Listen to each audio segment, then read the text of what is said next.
Alors, bonjour. Euh, Peut-être que je pourrais demander peut-être à quelqu'un d'aller chercher un verre d'eau. Est-ce que ça serait trop? On a parlé de nourriture là, ce matin, là. Ah, d'accord, merci. Je sens qu'il va y avoir des choses que je vais avoir, que ça va me demander d'avoir de l'eau dans la bouche. Alors, bienvenue, tous et chacun, ce matin, dans cette assemblée où on va ensemble s'émerveiller encore une fois devant Dieu et le louer, l'adorer. Et ça, c'est vraiment extraordinaire. Et tantôt, Marc-Olivier vous a titillé avec la nourriture. Il vous a posé une question. Moi, je vais vous en poser quelques-unes également ce matin. Est-ce que vous êtes d'accord avec ça? J'ai dit, qu'est-ce que vous avez mangé hier soir? Des brochettes et bon. Et c'est sûr que on pourrait prendre plusieurs minutes, mais la plupart d'entre vous, si je faisais un sondage, euh, je- il y aurait une panoplie plutôt de réponses. Ce serait par exemple, on a mangé soit de la viande, des légumes, du riz, du poisson, sushi, ça se peut-tu ça? Des pâtes. Parce que finalement, vous savez qu'on vit dans une société occidentale qui est extrêmement aisée, tellement riche, et on a une diversité de nourriture. Vous êtes d'accord avec moi? Autre question. Si je vous demande la question suivante, d'où vient la nourriture que vous avez mangée hier au souper?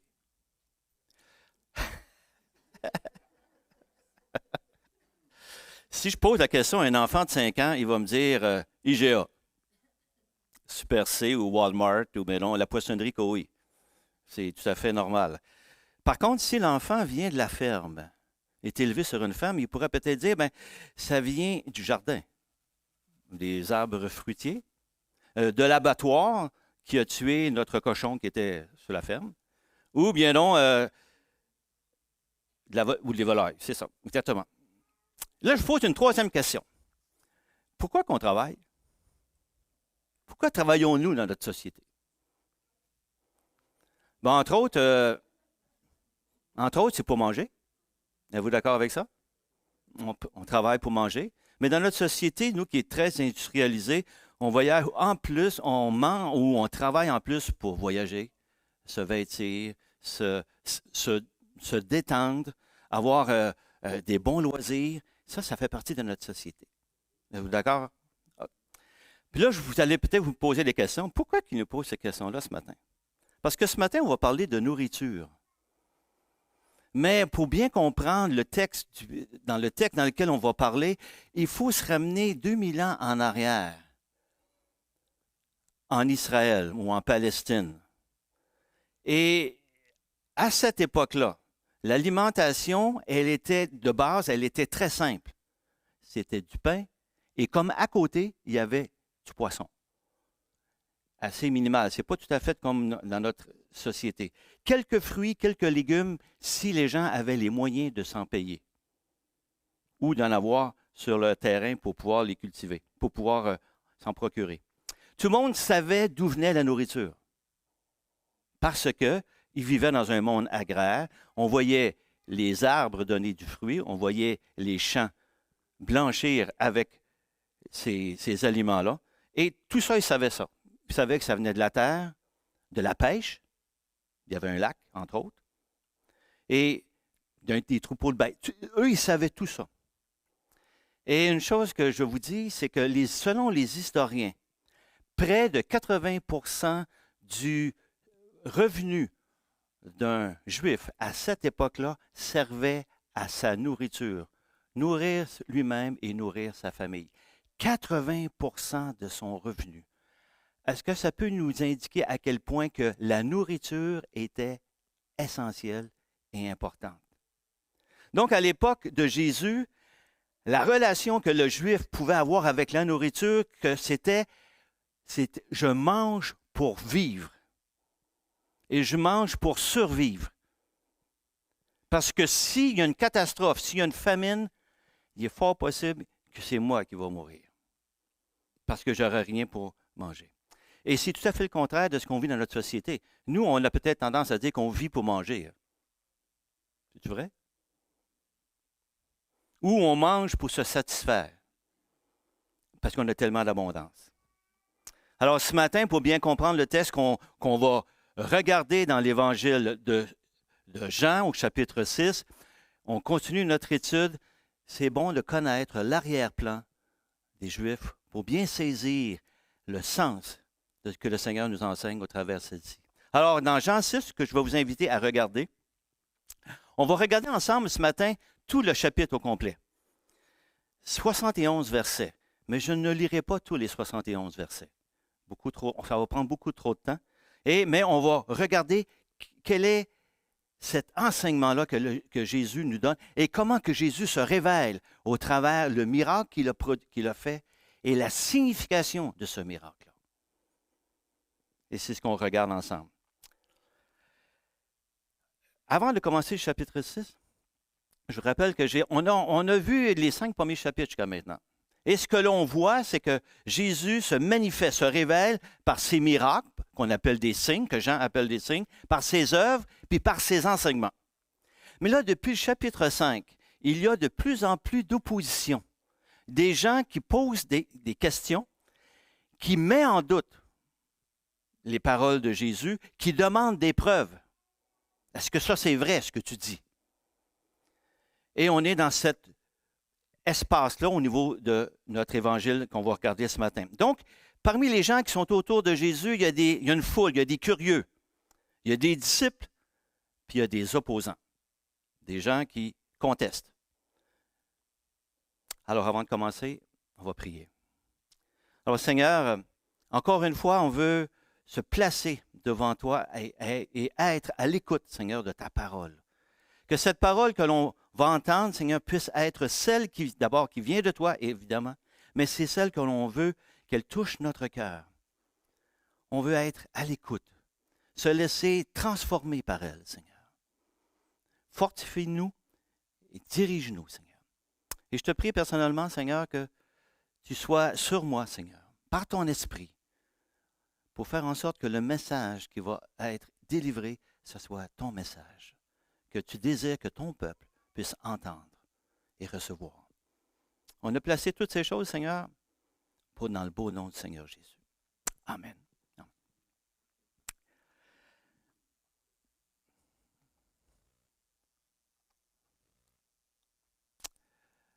OK.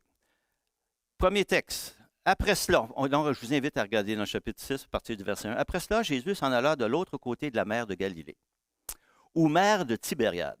Une grande foule le suivait parce qu'il voyait les miracles qu'il opérait sur les malades. Jésus monta sur la montagne et là, il s'assit avec ses disciples.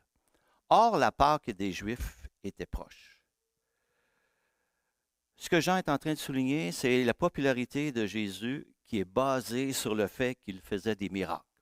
Les gens le suivaient parce qu'il répondait à leurs besoins physiques, entre autres au travers les guérisons et les démonisations.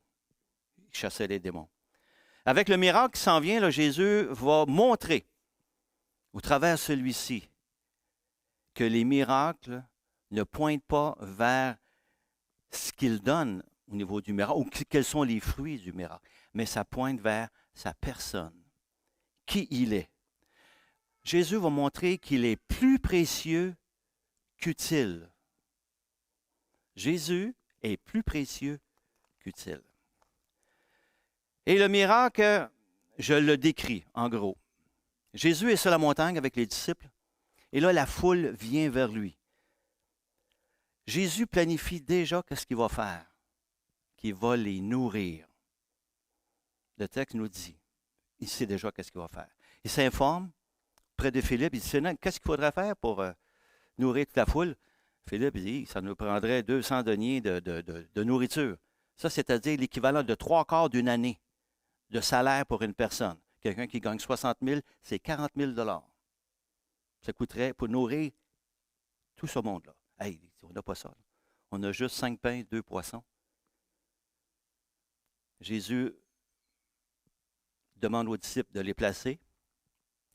Il rend grâce et le texte nous dit qu'il distribue. Le texte nous rapporte que tous ont été rassasiés. Il y avait 5 000 hommes. On peut peut-être calculer avec les femmes et les enfants jusqu'à 12 000 personnes qui étaient là. Et tous ont été nourris. Réaction de la foule. Jésus, c'est le grand prophète, comme Moïse, parce qu'il a amené le pain à nous. Le pain, il nous a nourris. Ils veulent le faire roi. Ça, c'est leur réaction. Jésus réussit à les renvoyer, ses disciples en monter en bateau, et là, il s'isole sur la montagne. La réaction des gens, elle est, je pourrais dire, normale dans un sens, avec le vécu de ce qu'ils ont vécu. Jésus vient de leur donner un pain en abondance. Eux, ils se rappellent ce qui s'était passé dans le désert, à l'époque de Moïse. Moïse qui a donné la manne au peuple de Dieu dans le désert, dans un endroit désertique où ils ne pouvaient absolument pas manger. Jésus vient juste de faire cette chose. Pour eux, c'est le prophète. Eux, ils se basent sur ce que la parole de Dieu peut dire, qu'on retrouve entre autres dans Deutéronome. L'Éternel, ton Dieu, te suscitera, c'est ce qu'il a dit à Moïse, du milieu de toi, d'entre tes frères, un prophète comme moi. Vous l'écouterez. Dans leur tête à eux, là, c'est sûr. Jésus, c'est lui. Le prophète qui est annoncé de Moïse. Je leur susciterai du milieu de leurs frères un prophète comme toi. Ah, c'est sûr, c'est un second Moïse qui est là. Je mettrai mes paroles dans sa bouche et il leur dira tout ce que je leur commanderai. Pour eux, là, Jésus, là, c'est le nouveau Moïse, le libérateur. S'il est comme Moïse, Moïse a libéré le peuple juif de l'esclavage en Égypte. Puis ils l'ont suivi au désert. Puis là, il n'y avait pas de nourriture, ils ont été sur le bras, entre guillemets, de Moïse pendant 40 ans. Là. Ça va être de fun, ça. Fait que c'est sûr que Jésus, là, c'est lui le gars. Alors, vous autres, là, ils voient en lui un messie politique. S'il est capable de nous libérer comme Moïse des Égyptiens, il est capable de nous libérer des Romains. Hey, c'est bon. Puis en plus, on va avoir le ventre plein. Tout le temps. All the time. 40 ans au moins. Donc Jésus a opéré un miracle, un signe. Mais la foule n'en saisit pas le sens. Êtes-vous d'accord? Non, pas saisi le sens. Vous savez, depuis des siècles, il y a des milliers d'hommes et des milliers de femmes qui se tournent vers Jésus. Êtes-vous d'accord avec ça? Oui. Mais ils se tournent à raison de ce qu'il peut accomplir. Il y en a qui se tournent vers Jésus parce que Jésus peut les guérir, peut les nourrir, à la fois physiquement, émotionnellement, même spirituellement. Dans plusieurs religions du monde, on considère Jésus comme un grand faiseur de miracles, même en dehors du christianisme, qui répond aux besoins des hommes. Et même dans le milieu évangélique, je vous dirais, mes frères, mes sœurs, que Jésus, des fois, est perçu comme un guérisseur. Il y en a qui axent toute leur cérémonie autour de la guérison. Jésus, c'est un guérisseur ou un pourvoyeur de prospérité ou un psychologue extrêmement efficace ou une assurance tout risque. Jésus, c'est l'assurance tout risque. Avec Jésus, on n'aura jamais de problème. Il est notre refuge. On peut se confier en lui. Mais Jésus, c'est plus que tout cela. Et c'est ça que Jésus leur démontre au travers le miracle. Jésus est plus précieux qu'utile. Jésus est plus précieux qu'utile. Utile, c'est ce que ça me rapporte. Précieux, c'est ce qu'il est. Et Jésus est précieux. Et là, Jésus reste sur la montagne jusqu'au soir. Et là, les disciples montent dans la barque pour aller à Capernaum. Bon, ils partent. Là, la nuit est noire, le vent se soulève. Et sur la mer, les vagues sont extrêmement ajoutées. Et là, le voyage est périlleux et les gars ont l'impression qu'ils s'en sortiront pas. Puis là, ils ont ramé à peu près pendant 5 kilomètres. Ils ne sont pas rendus à leur destination encore. Mais là, Jésus les rejoint en marchant sur les eaux. Ils le voient, ils ont peur. Surtout lorsqu'il s'approche d'eux. Puis là, il leur dit, c'est moi. Ne craignez pas. Et là, leur désir, c'est que Jésus monte dans la barque avec nous. Viens avec nous dans la barque. Puis dès qu'ils ont eu ce désir-là, la barque arrive à destination. Hey, c'est un miracle. Jésus a marché sur l'eau, mais en plus, ils sont arrivés à destination. Ils étaient juste à peu près au milieu du lac, à 5 km. Là. Poup! Ils arrivent déjà à destination. Jean, il raconte cette histoire-là, tout comme Matthieu et Marc dans les autres évangiles. Mais les autres évangélistes donnent des détails plus précis. Pourquoi que Jean ne donne que ces détails-là? Les disciples, ils étaient dans le noir, ils étaient fatigués, ils étaient en péril, et c'est Jésus qui est venu vers eux. Jésus est parti d'où est-ce qu'il était, puis est venu vers eux. Et lorsqu'ils l'ont vu, il est venu vers eux dans des conditions qui sont anormales pour un être humain. C'est tout un message. Et dès qu'ils ont eu le désir que Jésus montre dans la barque avec eux. Qu'est-ce que ça pouvait vouloir dire pour les disciples? Jésus est venu vers eux comme un sauveur parce qu'ils étaient en péril. Et ils l'ont reçu comme tel parce qu'ils l'ont invité à rentrer dans la barque. Ils l'ont reconnu comme étant celui qui pouvait les sauver de ce qu'ils étaient en train de vivre. Vous remarquez que c'est tout à fait le contraire de la façon que la foule va réagir. On va voir un peu plus loin qu'eux croient à Jésus. Jésus est précieux, plus qu'utile. À partir du verset 22, je vous amène dans cette lecture-là. La foule qui était restée de l'autre côté de la mer et avait remarqué qu'il ne se trouvait là qu'une seule barque et que Jésus n'était pas monté dans cette barque avec ses disciples, mais qu'il était parti seul. Le lendemain, comme d'autres barques étaient arrivées de Tibériade près du lieu où ils avaient mangé le pain, après que Jésus eut rendu grâce, les gens de la foule, ayant vu ce que ni Jésus et ni ses disciples n'étaient là, montèrent eux-mêmes dans ces barques et allèrent à Capernaum à la recherche de Jésus. Et l'ayant trouvé au bord de la mer, ils lui dirent, « Rabbi, quand es-tu venu ici? » Jésus leur répondit, Jésus ne répond pas à leur question.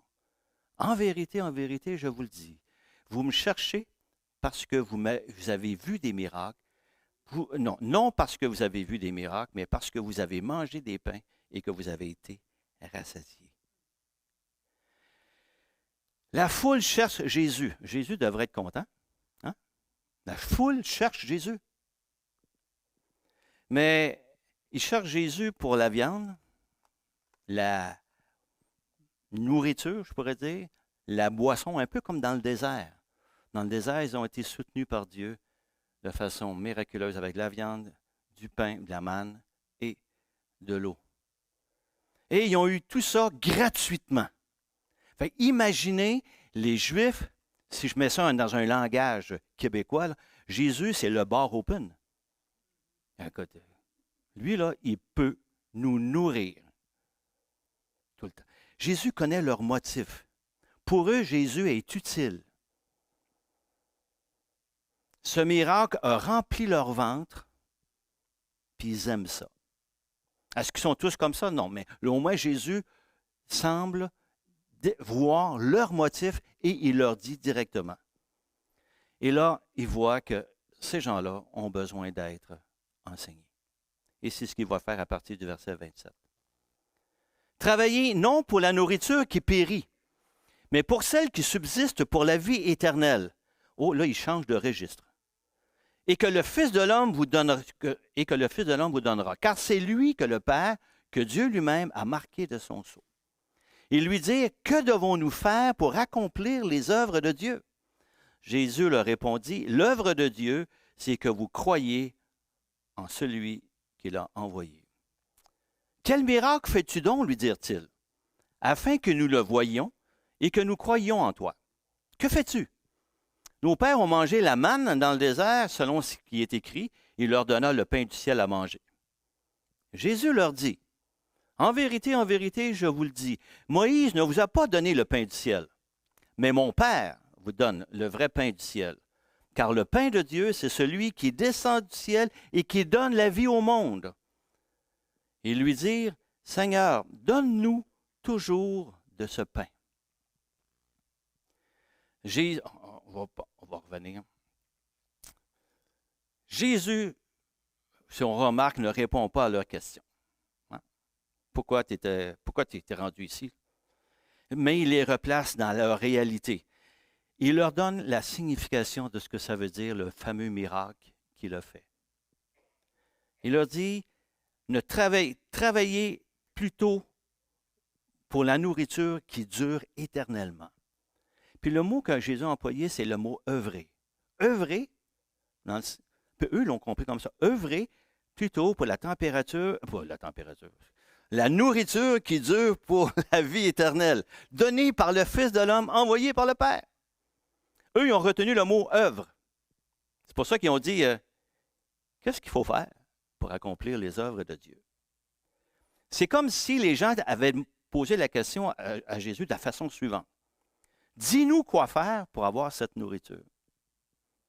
Dis-nous quoi faire. À tous les jours, gratuitement, tout le temps.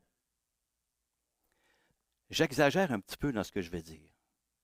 Imaginez que si 80% de leurs revenus sont assurés par Jésus au travers de la nourriture, tout le monde en Galilée va être capable de se payer un chalet sur le bord du lac Galilée. Parce que, imaginez ça, 80% de votre revenu assuré à l'année. Qu'est-ce que tu fais avec ton 80%? Tu peux-tu te payer un chalet, là? Oui, c'est une boutade que je vous lance, mais est-ce qu'ils ont réagi comme ça dans le cœur? On l'a tué, le gars, là. Il est là, là. Mais là, lui est en train de les amener à un autre niveau. La réaction des gens de la Galilée là, est celle que l'on retrouve chez plusieurs personnes dans toutes les religions du monde, vous savez. Tu flattes le dos de ton Dieu, c'est-à-dire que tu fais des œuvres, et il te donne des bénédictions en abondance. Hein? Tu fais ce que Dieu veut. Hein? Puis là, il va te donner des bénédictions en abondance. Souvent, dans le christianisme, on peut avoir la même attitude face à Dieu. Si je fais mon culte de la bonne façon le matin, si j'ai la bonne version de la Bible, si je consacre une demi-journée par semaine pour l'Évangile, si j'aide aux pauvres, si je fais les bonnes choses, Dieu va me bénir. Dieu va me bénir. Mais Dieu offre plus que cela. Dieu offre plus que ce qu'il fait qu'il est utile.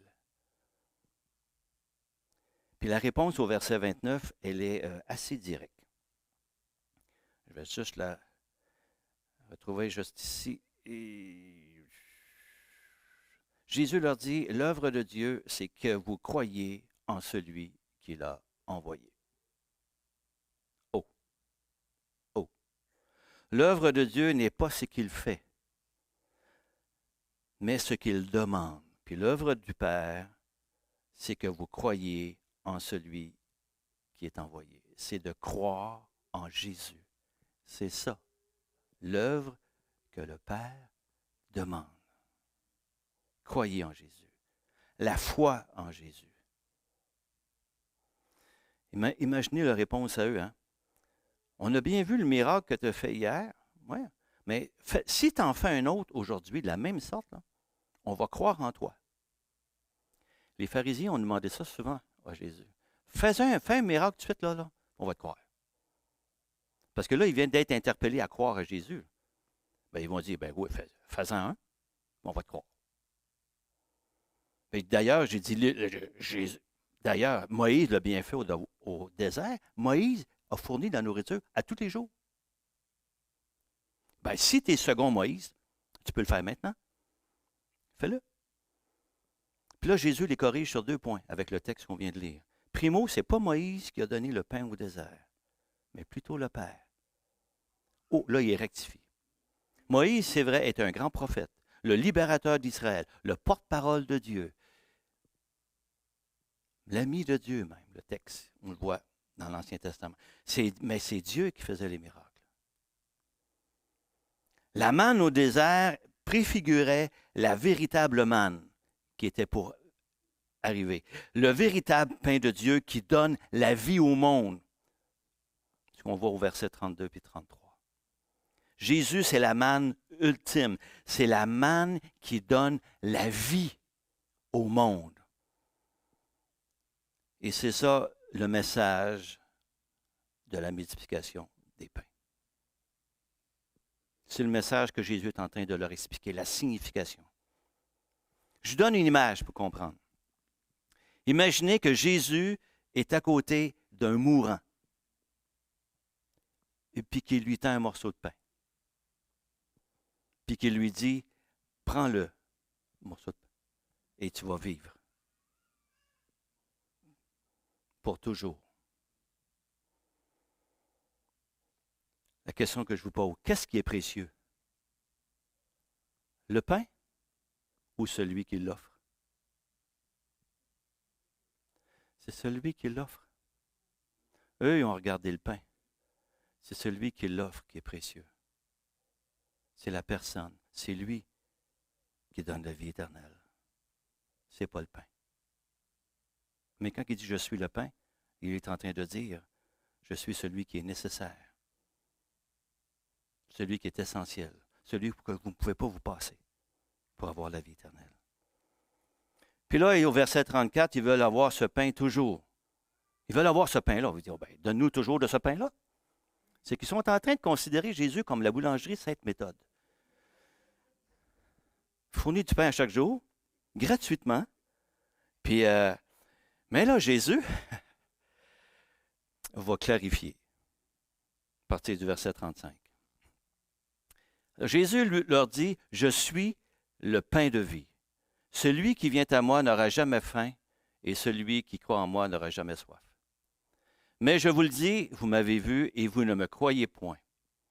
Tous ceux que le Père me donne viendront à moi, et je ne mettrai pas dehors celui qui vient à moi. Car je suis descendu du ciel pour faire non ma volonté, mais la volonté de celui qui m'a envoyé. » Or, la volonté de celui qui m'a envoyé, c'est que je ne perde pas aucun de ceux qu'il m'a donnés, mais que je les ressuscite au dernier jour. La volonté de mon Père, c'est que quiconque voit le Fils et croit en lui ait la vie éternelle. Et je le ressusciterai au dernier jour. Là, les Juifs murmuraient à son sujet parce qu'il avait dit, « Je suis le pain qui est descendu du ciel. » Ils n'ont même pas retenu le pain de vie, là, mais le pain qui est descendu du ciel. Et ils se disaient, « N'est-ce pas là Jésus, le fils de Joseph? Celui dont nous connaissons le Père et la Mère? Comment donc peut-il dire, « Je suis descendu du ciel » ? Jésus leur répondit, ne murmurez pas entre vous, car nul ne peut venir à moi si le Père qui m'a envoyé ne l'attire, et je le ressusciterai au dernier jour. Il est écrit dans les prophètes, ils seront tous enseignés de Dieu. Ainsi, quiconque a entendu le Père et a reçu son enseignement, vient à moi. Ce que nul n'a vu, c'est que nul n'a vu le Père, sinon celui qui vient de Dieu. Celui-là a vu le Père. En vérité, je vous le dis, celui qui croit en moi a la vie éternelle. Et il termine avec la même phrase, je suis le pain de vie. Dans cette section-là, qui est assez particulière, dans ce texte, Jésus se révèle lui-même. Il utilise les mots je, me, moi, fils, et ça revient sur un espace d'une dizaine de versets, 20 fois. Jésus, il dit, je suis le pain de vie. Le langage que Jésus utilise, c'est une image. Il dit, dans son texte, je suis le pain de vie. Celui qui vient à moi n'aura jamais faim. On ne vient pas à du pain. On mange du pain. On ne vient pas à du pain. Il dit, celui qui croit en moi. On ne croit pas à du pain. On croit à une personne. Alors là, il est en train de dire que, là, il est en train de leur donner vraiment l'image que manger ce pain de vie équivaut à venir à Jésus et à croire à Jésus. C'est ça le message. Si je reprends l'illustration de Jésus à côté de l'homme mourant, puis que Jésus lui dit, prends le pain, puis tu vas vivre éternellement, et qu'il prend le pain et qu'il mange, le mourant, il le fait sur quelle base? Sur la base de ce que Jésus lui a dit, sur sa parole. Je suis le pain de vie. Crois ça. Crois-moi. Oh! Et là, Jésus, il continue, celui qui vient à moi. Il ne parle pas ceux qui viennent à moi. Celui, c'est un message personnel. Celui, la personne, c'est pas tout le monde, là, ici. Là. Celui qui croit à moi, qui vient à moi, n'aura jamais faim. C'est ça la vie éternelle. Il offre la vie éternelle. Mais c'est quoi la vie éternelle? C'est plus de deuil, plus de maladie, plus de dépression, plus de péché, plus besoin de manger pour survivre, plus de maladie, que de la joie, que du bonheur, que de la sécurité dans un nouvel environnement, nouveaux cieux, nouvelle terre. Vous savez qu'il devrait y avoir de la nourriture au ciel. Hein? Il va y avoir les festins des noces de l'agneau. Là. Fait que, il devrait y avoir de la nourriture. Là. Puis ça se pourrait qu'il y ait du vin. Fait que, mais, on ne sera peut-être pas obligé d'en prendre. Jésus a toujours enseigné la liberté de conscience. Alors, tous ceux qui vont aller au ciel et qui vont croire à Jésus, le texte nous dit, ils vont être préservés. Il dit, je ne mettrai pas dehors ceux qui viennent à moi. Ah, c'est bon ça. Assurés de ressusciter au dernier jour et de vivre la vie éternelle déjà qu'il annonce. Jésus expose déjà ce qu'on appelle l'assurance du salut. Déjà. Oui, je ne te mettrai pas dehors, c'est sûr. Puis ceux qui viennent à moi vont être préservés. Et d'ailleurs, il va le dire lui-même dans un... Il dit, lorsque j'étais avec eux, dans Jean 17, il dit, je les gardais en ton nom, j'ai gardé ceux que tu m'as donnés, et aucun de ceux qui s'est perdu, sinon le fils de perdition, afin que l'Écriture soit accomplie. Ceux que tu m'as donnés, je les ai gardés. Ah, ça, c'est pas rassurant, ça. C'est rassurant au bout. Sûr, sûr. Puis là, les Juifs, ils sont offensés parce que l'invitation d'aller à lui, ça les énerve parce qu'il dit qu'il vient du ciel. Puis là, ils ne comprennent pas ça. Puis là, Jésus leur rappelle que ceux qui viennent à lui, c'est parce que le Père les attire à lui. C'est comme s'il leur disait, mais personne ne peut se péter les bretelles puis de dire que je suis arrivé au ciel parce que je le méritais, parce que j'ai fait des bonnes choses, parce que j'ai pris la bonne décision. L'orgueil tue, et l'orgueil ne fait pas rentrer au ciel. Juste de croire en Jésus. Point.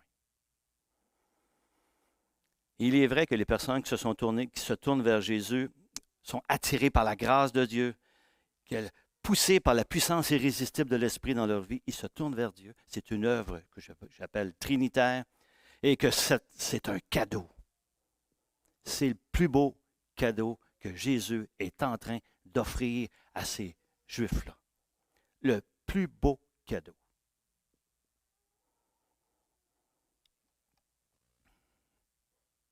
Merci, Patrice, de m'avoir donné cette image-là. Hein?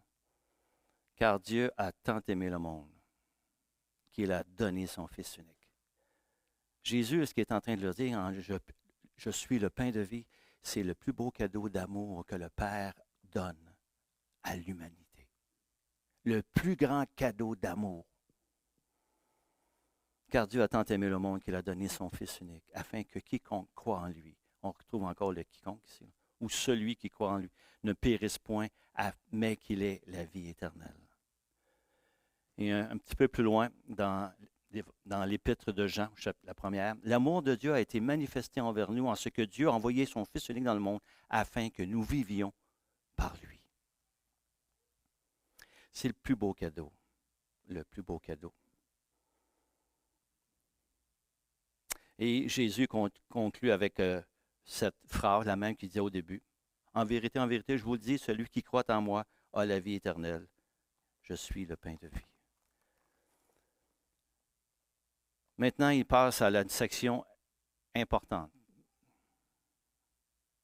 Là, il leur a expliqué un peu la signification.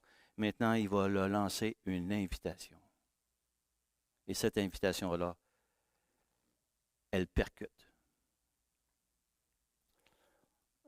OK. Alors, je l'ai fait ça là. OK. À partir du verset 49. Vos pères ont mangé la manne dans le désert et ils sont morts. C'est ici le pain qui descend du ciel, afin que celui qui en mange ne meure point. Je suis le pain vivant qui est descendu du ciel.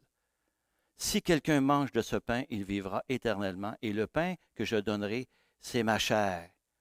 Oups, ça frappe. Que je donnerai pour la vie du monde. Là-dessus, les Juifs discutaient entre eux, disant, comment peut-il nous donner sa chair à manger?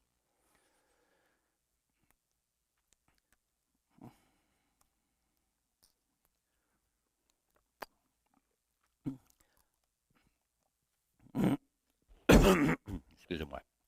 Jésus leur dit, en vérité, je vous le dis, si vous ne mangez la chair du Fils de l'homme, si vous ne buvez son sang, vous n'avez point la vie en vous-même. Celui qui mange ma chair et qui boit mon sang a la vie éternelle, et je le ressusciterai au dernier jour. Car ma chair est vraiment une nourriture et mon sang est vraiment un breuvage. Celui qui mange ma chair et qui boit mon sang demeure en moi et je demeure en lui. Comme le Père qui est vivant m'a envoyé et que je vis par le Père, ainsi celui qui me mange vivra par moi. C'est ici le pain qui est descendu du ciel. Il n'en est pas comme de vos pères qui ont mangé la manne et qui sont morts. Celui qui mange ce pain vivra éternellement. Jésus dit ces choses dans la synagogue enseignant à Capernaum. On se demande comment ça se fait qu'ils ont réagi si fortement en disant « ça n'a pas d'allure de manger sa chair ». Ces gens-là avaient été enseignés, entre autres qu'on retrouve dans des écrits de l'Ancien Testament. Seulement, vous ne mangerez point de chair avec son âme et avec son sang. Fait que vous pouvez vous imaginer qu'ils pouvaient être scandalisés. C'était vraiment. Et on retrouve des textes semblables dans Lévitique et dans Deutéronome.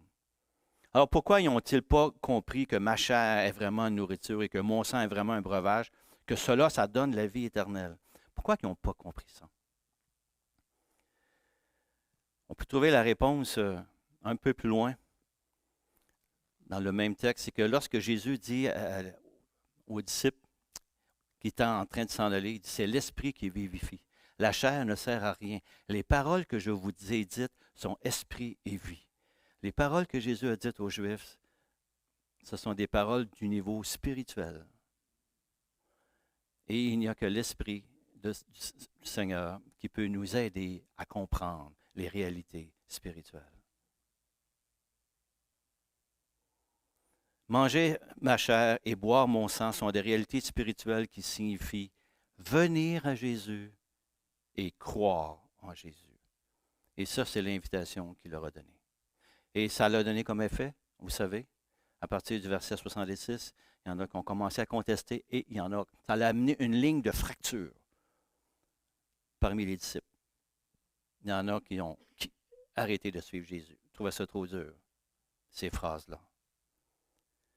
Et les 12 sont restés.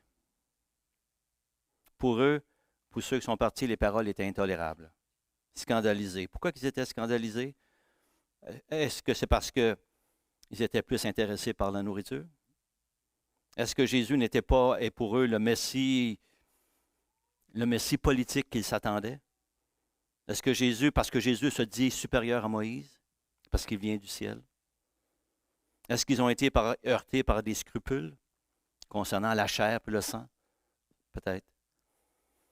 Un auteur qui s'appelle F. Bruce a écrit, dit, ce qu'ils voulaient, Jésus ne leur a pas donné. Et ce que Jésus leur a offert, ils ne l'ont pas reçu. Puis les 12 sont restés. Les 12 sont restés. Jésus leur a lancé un défi. Puis finalement, ils ont répondu, Pierre, peut-être au nom de tous, Seigneur, à qui irions-nous? Tu as les paroles de la vie éternelle. Tu as les paroles de la vie éternelle. À qui irions-nous? Eux, ils avaient choisi de croire. Ils croyaient en Jésus. Point. C'est tout ce qu'ils ont. Et même Jésus leur donne que même si vous dites que vous croyez en moi, c'est que c'est moi qui vous ai choisi.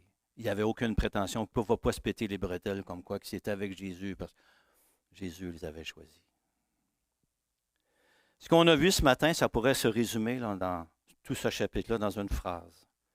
Je suis venu, non pour vous donner du pain, mais pour être le pain de vie. Le pain qui donne la vie éternelle. C'est ça. Pour chacun d'entre nous, ce matin, c'est une invitation. Chacun d'entre nous. Peut-être pour les personnes qui ne connaissent pas Jésus, pour toi, là, peut-être qui nous regardent à la télé ou sur ton écran, ou ici, même ici dans la salle, toi qui ne connais pas Jésus tel qu'il est, là. Toi qui peut-être tu t'intéresses à Jésus comme les gens faisaient à l'époque, sans le connaître vraiment, bien Jésus, il t'invite à croire en lui, à croire qu'il est venu du ciel, à croire qu'il a été envoyé par le Père sur cette terre. Tu vas voir plus tard qu'il a marché sur cette terre dans une vie sans péché, qu'il est mort à la croix pour toi, qu'il a subi la colère du Père que tu devrais subir à cause de ton péché. Il a pris cette condamnation-là à ta place. Crois en Jésus, fais-lui confiance quand il te dit que je meurs pour toi. Crois-moi. Et qu'il t'enlève la condamnation qui t'est due. Et qu'ainsi tu as la vie éternelle. Parce qu'il est mort, il est enseveli et ensuite il a été ressuscité. Il est vivant. Bonne garantie que la vie éternelle, ça existe. Super, la garantie.